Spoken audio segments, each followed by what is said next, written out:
Magandang umaga po sa inyong lahat mga kapoodrip. At ngayong araw pala mga kapoodrip, magluluto tayo ng humbang pata. Yan, another putok-batok episode na naman tayo mga ka-80. Kaya huwag natin patagalin. Let's G! Tapos ito pala mga ka-80, bumili lang pala tayo ng pata na frozen sa GMA mga ka-80. Yan, di ko alam kung anong pangalan ng bilihan na yun. Basta bumili tayo dun. Tapos yan, hugasan lang natin. Tapos ito, tapos na pala natin hugasan mga ka-80. Yan, lagyan na natin ito mga ka-80 sa mahiwaga nating lamesa. Tapos yan, lapag na natin dyan, dahan-dahan lang. Tapos syempre, hindi na natin pinapatagal yan. Hiwa na tayo agad mga ka-80 ng sibuyas. Yan, 3 sibuyas na malalaki yan. Tapos ganyang hiwa lang mga ka-80. Poging hiwa lang mga ka-80, dahan-dahan lang. Yan, di naman tayo nagmamadali. Tapos lagyan na natin dyan. Yan, pag okay na, ito naman 2 ulo ng bawang. Yan, medyo madami-daming bawang to pero okay lang yan. Pampapogi yan mga ka-80. Kaya huwag yung titipirin yung mga pampapogi, yung mga sangkap. Tapos yan, hiwain lang natin ng pino mga ka-80 hanggang sa mahiwa natin lahat. Hanggang yung kamay nyo dumugo. Tapos yan, lagyan na natin dyan. Okay na yan. Tapos syempre mga ka-80, nagsiga na rin pala tayo mga ka-80. Tapos ayan, lapag na natin tong kawali natin. Tapos lagay na agad ng mantiga. Syempre bagong mantiga yan mga ka-80, hindi yan gear oil. Kasi yan, halo-halo lang. Tapos lagyan na natin itong mga ka-80 itong sibuyas natin. Napakadaming sibuyas niyan. Yan, gisain lang natin itong mga ka-80 hanggang sa maramdaman nyo na pwede nang ilagay itong bawang. Yan, pasensya na pala mga ka-80 sa boses natin kasi malupit yung sipon natin mga ka-80. Matagal-tagal na tayo hindi nakakapag Gen 4 kaya mukhang kailangan na natin. Tapos yan, lagyan na natin itong mga ka-80 pata natin. Daan-daan lang. Yan, biglain na pala natin. Yan, medyo papa-brown-brownin lang natin ito mga ka-80 hanggang sa, syempre maging brown, kaya nga papa-brownin natin eh. Tapos ito, hawakan na pala natin ito mga ka-80 yung camera natin para mahirapan tayo mga ka-80 mag-video. Tapos yan, follow up tayo ng toyo. Yan, saktuhan nyo lang, huwag nyo naman susobran. Pero bahala kayo kung gaano kadami yung karne nyo. Yan, alam nyo na yan. Tapos yan, halo-halo lang mga ka-80. Puro halo lang mangyayari dito. Tapos papaloopan natin ng star anise. Yan, bahala na kayo kung gaano rin karami yung trip nyo. Tapos ito, yan, pamintan durog mga ka-80. Hindi yan Pauline mga ka-80, durog lang. Yan yung may mga buo-buo mga ka-80 para good shit na good shit. Tapos yan, halo-halo lang din mga ka-80 hanggang sa maramdaman nyo na pwede nang ilagay itong yung pineapple natin.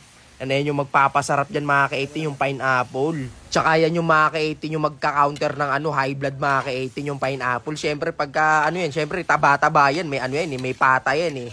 Talaga ngayon yung partner dyan. Tapos yan, lagyan natin ng asukal. Siyempre may asukal, hindi ka na high blood, diabetes ka pa mga ka-80. Wala na talaga, kaya napakadabis ng pineapple. De, joke lang ha. Binibiro ko lang kayo, baka maniwala kayo mga ka-80. Tapos ayan, hayaan muna natin ito mga ka-80 hanggang sa mag-coat siya, hanggang sa maiga siya. Tapos pagka okay na mga ka-80 yan, lagyan na natin ng 2 kilong tubig. Yan, pagka sobra yung tubig nyo, wag na kayo magluto, mali na agad yan mga ka-80. De, joke lang. Bahala kayo kung anong trip nyo. Tapos ayan, tanggalin lang natin yung mga dumidikit-dikit. Tapos itakpan muna natin. Siyempre habang naghihintay mga ka-80, siyempre mainit. Tamang ice candy muna tayo mga ka-80. Kahit may sipon tayo, mag-ice candy pa rin tayo. Tapos ayan, check na natin to. Yan ang konti na mga ka-80 sabaw nyo. Tignan nyo naman yan. Pwede ng banat-banatan to. Kaso, hindi pa siya pwede kasi matigas-tigas pa yan mga ka-80 yan. Halu-haluin lang natin. Baka dumikit yung ilalim eh. Yan, halo-halo lang. Talagang nakakatakam na mga ka-80. Siyempre, lagyan natin yung sili. Yan, para may sipa naman yung humba natin. Nakaka-boring din kasi mga ka-80 pagka walang anghang yung mga kinakain natin. Siyempre, nasanay na yung dila natin sa maanghang eh. Tapos, iyan na, tignan nyo naman yan. Talagang dinedemonyo tayo ng pata mga ka-80. Kaso hindi pa pwede yan. Dadagdagan muna natin to mga 1 kilong tubig. Kaya, dagdagan muna natin pagka natuyo na yan mga ka-80. Goods na yan, pwede mo na banat-banatan yan. Tapos ayan, tanggalin muna natin yung mga dumikit.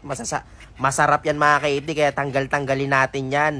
Yan, ihulog natin dyan sa, sa sabaw niya para malasa. Tapos ayan, takpan muna natin. Ayan, waiting muna tayo mga ka-80 hanggang sa maiga siya mga ka-80. Tapos ayan, mukhang okay na to.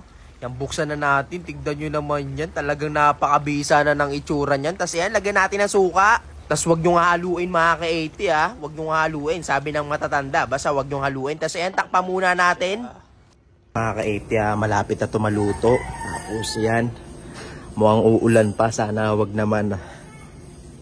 Tapos to mga ka-80, mukhang okay na to mga ka-80. Kaya bubuksan na natin to mga ka-80. Hindi na natin pinapatagal yan.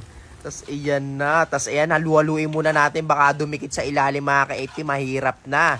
So yan, halo-halo na. Lapag na natin yung camera natin para hindi na tayo mahirapan pa maghalo. Iyon na. Kung naaamoy nyo ito mga ka-80, naku po. Tapos ito, follow up na natin itong bulaklak ng saging. Yan baka kung ano-ano naman bulaklak nyo naiisip nyo ha. Yan, bulaklak ng saging lang to. Tapos ayan, black beans. Yan, lagyan na natin yung black beans. Tapos yan mga ka-80, goods din mga ka-80. Ganyan lang kabilis magluto ng humbang pata ng baboy. Talagang solid na solid yan. Kaya kung ako sa inyo, lutuin nyo na to kung gusto nyong mapunit yung mukha nyo. Talagang kahit ganyan lang yan kaunti, talagang isang tulyasing kanin yung uubusin nyo. Tapos ito mga ka-80, luto na to kaya hanguin na natin to mga ka-80. Tapos ayan, hinango na pala ni Tito Arnel. Tignan nyo naman yung pagkakalapagan yan. Talagang pinapainggit talaga mga ka-80 para makita nyo kung gaano ka-quality yung pagkakaluto yan. No? Tignan nyo naman yan. No?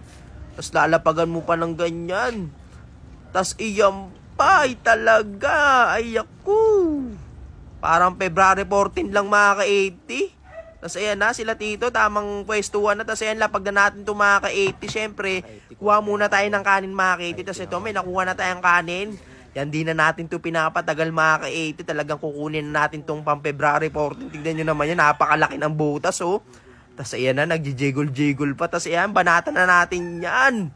Talaga napakalambot mga ka-80. Talagang, kahit nakapustiso ka mga ka-80, talagang makakain mo to eh. Pati yung buto, hindi, joke lang. Tapos ayan, kumuha pala tayo mga ka-80 ng bulaklak ng saging. Tapos ayan na talaga. Sakmal na sakmal mga ka-80, talagang parang ayaw mamigit. Tapos yan, kuha tayo ng sarsa, tapos lagay natin yung sa pata. Tapos sakmalin na natin yan mga ka-80. Talaga. Kung alam nyo lang yung lasa na ito mga ka-80, talagang taob talaga isang tulyasing kanin dito mga ka-80. Talagang napaka-quality ng pagkakagawa. Tapos yan, sila Tito, tamang food trip na. Partida pa yan mga ka-80, may sipon pa yan si Tito. Tapos ayan, balik na tayo dito sa kinakain natin. Yan.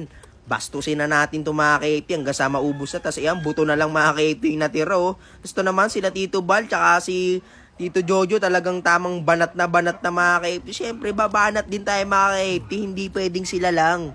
Yan, kung gaano tayo kagana, ganyan din yung kagana kumain sila Tito. Talagang tekwalis naman talaga yung lasa. Naghahalo yung tamis, yung anghang. Taas yung basta, alam nyo na yun. Hindi ko ma-explain. Tapos ito mga ka-80, naubos ko na pala mga ka-80. Kaya hanggang dito na lang mga ka-80. Salamat!